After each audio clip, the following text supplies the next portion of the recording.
जनसभा को संबोधित करने पीएम नरेंद्र मोदी भागलपुर पहुंचे। उन्होंने अपने संबोधन की शुरुआत अंगिका में किया है। उन्होंने कहा कि भागलपुर में उनका तीसरा आगमन हुआ। वहीं पीएम ने कहा कि देश को सशक्त करने के लिए जो फैसले उनके द्वारा लिए गए हैं वह बिहार में भी तेजी से लागू हो।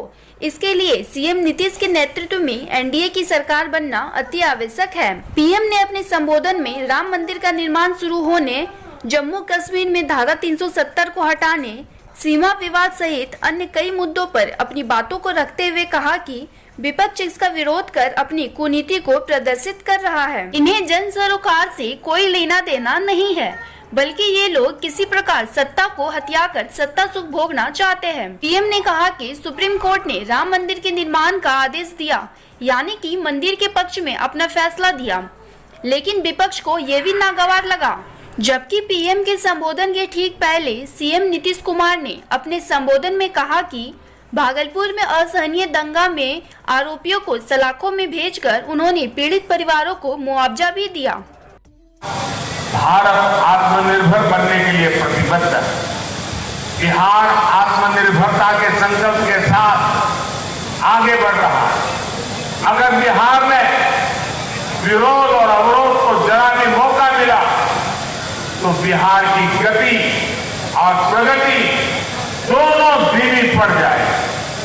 इसलिए नीतीश जी की अगुवाई में भाजपा, जेडीयू, हम और वीआईपी के गठबंधन यानी एनडीए को एक एक वोट पड़ना चाहिए। हर एक किसी का वोट पड़ना चाहिए। एक एक नागरिक का वोट पड़ना चाहिए। और इसलिए आपको मतदान केंद्र पर वोट डालने के लिए जरूर पहुंचना है। हमें कोरोना संक्रमण से बचाव के लिए जो भी जरूरी कायदे हैं उनका हमें पूरा पालन भी करना है। अंत में एक और आग्रह मैं आपसे करूंगा।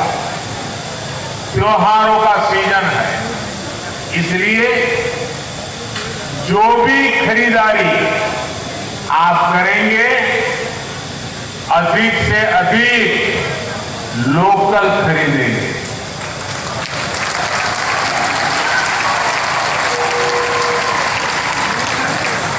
भागलपुर की सिल्की साड़ी, मंजूषा पेंटिंग और दूसरे उत्पादकों को बहुत बड़ा सपोर्ट कीजिए। हमारे मिट्टी के हस्तशिल्पियों, दूसरे शिल्पियों के बनाए बर्तन, दिए, खिलौने जरूर खरीदिए। हम मिलकर कोशिश करेंगे तो बिहार भी आत्मनिर्भर होगा, भारत भी आत्मनिर्भर होगा। आप यहां आए, इतनी बड़ी संख्या में आए, हमें और हमारे सभी साथियों को आशीर्वाद दिया। मैं आप सबका हृदय से बहुत बहुत आभार व्यक्त करता हूं। धन्यवाद। भारत माता की, भारत माता की, भारत माता की। मंदिर का निर्माण नहीं हो सकता। ये बड़ी ये सभी यही बनाइएगा। और जो भागलपुर की बात है, बहुत सारी चर्चा है, लेकिन अभी सबसे हाल की बात आप सबको मालूम, भागलपुर में गंगा नदी पर विक्रमशिला सेतु है। अब उसके समानांतर 4 लेन का पुल बनाने का आदरणीय मोदी जी ने स्वीकृति प्रदान कर दी है और उसका काम भी बहुत जल्द होने वाला है। तो हर जगह की, तो एक जगह की बात नहीं, सब जगह के लिए इन्होंने काम किया है।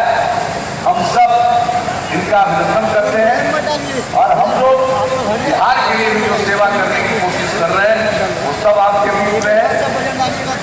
जो अपराध की घटनाएं होती थी उस पर नियंत्रण बिहार विधानसभा चुनाव में सभा को संबोधित करने के लिए लगातार राजनीतिक दलों के दिग्गज भागलपुर पहुंच रहे हैं। इसी कड़ी में कहलगांव में महागठबंधन प्रत्याशी शुभानंद मुकेश के समर्थन में सभा को संबोधित करने कांग्रेस के पूर्व अध्यक्ष सह सांसद राहुल गांधी पहुंचे। वहीं उन्होंने अपने संबोधन में देश की अर्थव्यवस्था को लेकर मोदी सरकार को जमकर कोसा। उन्होंने कहा कि अर्थव्यवस्था मोदी सरकार की नीयत की भांति अपने निचले पायदान पर है। उन्होंने कहा कि चीन ने भी हमारे देश की जमीन पर कब्जा कर रखा है, लेकिन मोदी जी जवाब देने के बजाय सवालों से भाग रहे हैं। उन्होंने कहा कि मोदी सरकार आम जनता को भटकाना छोड़कर मातृभूमि की रक्षा करे। नरेंद्र मोदी ने आपको एक दिन नहीं दिया, एक दिन नहीं दिया। शाम को अनाउंस करते हैं कि भाइयों और बहनों पूरे देश में हम लॉकडाउन कर रहे हैं, पूरे देश में हम लॉकडाउन कर रहे हैं, मगर प्रधानमंत्री ने एक मिनट ये नहीं सोचा कि बिहार के जो मजदूर हैं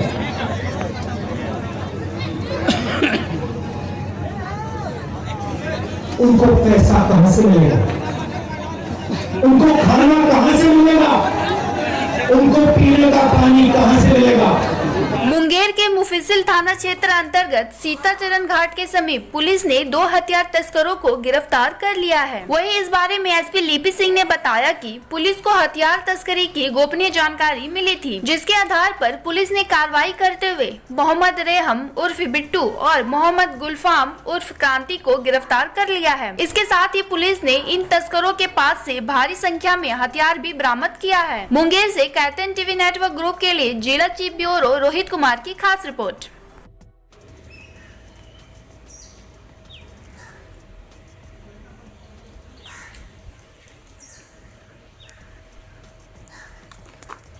मुफस्सिल थाना क्षेत्र के दियारा में कुछ हथियारों के डील होने की डीलर्स के और काफ़ी भारी मात्रा में हथियारों की बरामदगी की सूचना मिल रही थी। उसके बाद जिला सूचना इकाई के द्वारा रेकी की गई। रेकी के बाद उस एरिया को घेरा गया तथा एक टीम का गठन किया गया, जिसमें एसडीपीओ सदर, एसएचओ मुफस्सिल, एसएचओ कासिम बाजार और जिला सूचना इकाई के जवान सम्मिलित हुए। सीताचरण घाट के पास 2 अपराधियों मोहम्मद रेहम उर्फ बिट्टू जो कि सुजावलपुर रहने वाला है और मोहम्मद गुलफाम जो कि मिर्ज़ापुर बर्धा का है, गिरफ्तार किया गया। उनके पास से भारी मात्रा में हथियार और गोलियां बरामद हुई हैं। 8 देसी पिस्तौल, 1 देसी राइफल, करीब 7.65 mm की 270 गोलियां, 9 mm की 14 गोलियां, 30 की 65 गोलियां बरामद किया गया है। दोनों से सघन पूछताछ की जा रही है तथा इनके द्वारा कुछ और डीलरों के नाम बताए गए हैं।